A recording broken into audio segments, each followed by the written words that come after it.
गणपती बाप्पा मंगल मूर्ती। सुख म्हणजे नक्की काय असतं? बऱ्याचदा आपल्याला हा प्रश्न पडतो की सुख नक्की काय असतं आणि ते कशामध्ये मिळतं, असे प्रश्न आपल्याला नेहमी पडतात आणि त्याची उत्तरही आपणच शोधतो. पण आता सुख म्हणजे नक्की काय असतं या नावाचा सिनेमा तुमच्या भेटीला येतो आहे आणि अर्थात या सिनेमातनं तुमच्या सगळ्यांचा आवडता हिरो अंकुश चौधरी तुमच्या भेटीला येणार आहे. काय नेमकी सगळी प्रोसेस आहे मला जाणून घ्यायची. आपलं स्वतः अंकुश चौधरी आहे. खूप स्वागत तुझं राष्ट्रीय मराठीमध्ये. नवा सिनेमा आहे आणि नावच इतकं व्हायब्रंट आहे. सुख म्हणजे नक्की काय असतं? जसं तू मगाशी स्टेजवर म्हणालास की आपण प्रशांत दामलेंकडनं ऐकत आलो आहे आणि खूप छान वाटतं ते ऐकताना. आता सिनेमाचंच हे नाव आहे, काय सांगशील?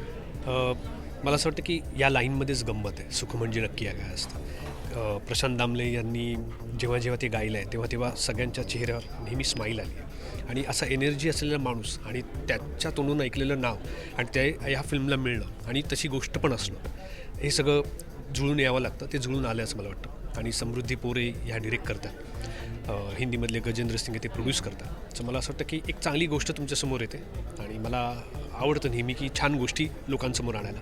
तर मला असं वाटतं की एक छान इमोशनल बॉन्डिंग असलेली एक छान फॅमिलीवाली फिल्म परत तुम्हाला बघायला मिळेल. अगदी.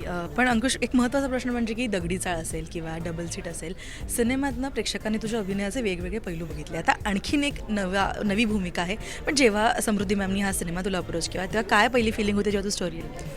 मी गोष्ट जेव्हा ऐकली तेव्हा एका हॉटेलमध्ये ऐकली आणि त्यावेळेला त्या हॉटेलमध्ये कमीत कमी 25 ते 30 लोकं ऑलरेडी होती जी वेगवेगळे खाण्यासाठी किंवा ह्याच्यासाठी आली होती. मी त्यांनी गोष्ट सुरू केली आणि जेव्हा संपवली तर मी पूर्ण इतका इन्वॉल्व होतो की माझ्या शेवटी म्हणजे फिल्म ऐकताना हसत होतो, मी खुश होतो, मी डोळ्यात पाणी येत होतं आणि फिल्म संपली तर माझ्या डोळ्यात पाणी होतं. पण ते स्माईलवालं पाणी होतं, हसूवालं पाणी होतं. सो मला असं वाटतं की हेच महत्त्वाचं आहे आणि मी गोष्ट निवडताना अशाच गोष्टी निवडतो की मी जेवढा छान एन्जॉय करेन तेवढंच माझं प्रेक्षक तेवढं एन्जॉय करायला पाहिजे आणि अशी ही गोष्ट आहे.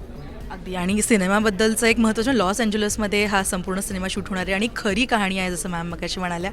बाहेर एका देशात जाऊन तुम्ही शूट करणार आहात, वेगळं तंत्रज्ञ असेल, त्या सगळ्याबद्दल काय? हा म्हणजे यांच्या म्हणण्यानुसार असं आहे की ही पहिली मराठी हॉलिवूड फिल्म असेल आणि माझ्या दृष्टीने मला असं वाटतं की जगात कुठेही फिल्म होती पण माझ्या प्रेक्षकांना आवडणारी गोष्ट असेल तर काय प्रॉब्लेम येईल. तर मला असं वाटतं की तशी गोष्ट आहे. सगळा क्रू, काही आर्टिस्ट तिथले असणार आहेत, फक्त इथून काही आर्टिस्ट इथून जातील, डिरेक्टर आणि त्यांची टीम जाईल. पहिली ही अशी फिल्म होईल मला असं वाटतं की आम्ही हा विषय असा आणला आहे की तो होतो आहे अमेरिकेत पण आज पुण्यातून मुंबईत येणार आहे सर्वाईव्ह करायला येणार किंवा कामासाठी येणारी मंडळी किंवा मुंबईतनं नागपूरला जाणारी किंवा दिल्लीतून मुंबईला खूप लोक मुंबईत येणारी, ह्या प्रत्येकाची ही गोष्ट आहे, प्रत्येकाच्या फॅमिलीची गोष्ट आहे. सो मला असं वाटतं की अमेरिकेत घडत असली तरी ती जगात जिथून लोक कामासाठी दुसरीकडे जातात त्या लोकांची गोष्ट आहे. जसं मी मगाशी इंट्रोडक्शनमध्ये म्हणाले की प्रत्येकाची सुखाची एक वेगळी डेफिनेशन असते आणि छोट्या मोठ्या अगदी लहान गोष्टींमध्ये आपण सुख शोधत असतो. तुझ्या नजरेत काय असतं नेमकं? सुख म्हणजे नक्की काय असतं? मला असं वाटतं की आपण जेव्हा दुसऱ्याच्या डोळ्यात आपल्यामुळे त्याच्या डोळ्यात सुख आलेलं पाहतो तेव्हा मला असं वाटतं की हेच खरं सुख असतं. थँक्यू सो मच अंकुश, तू इतक्या छान गप्पा मारल्यास आणि या सिनेमाच्या संपूर्ण प्रवासासाठी खूप शुभेच्छा तुला. Thank you so much.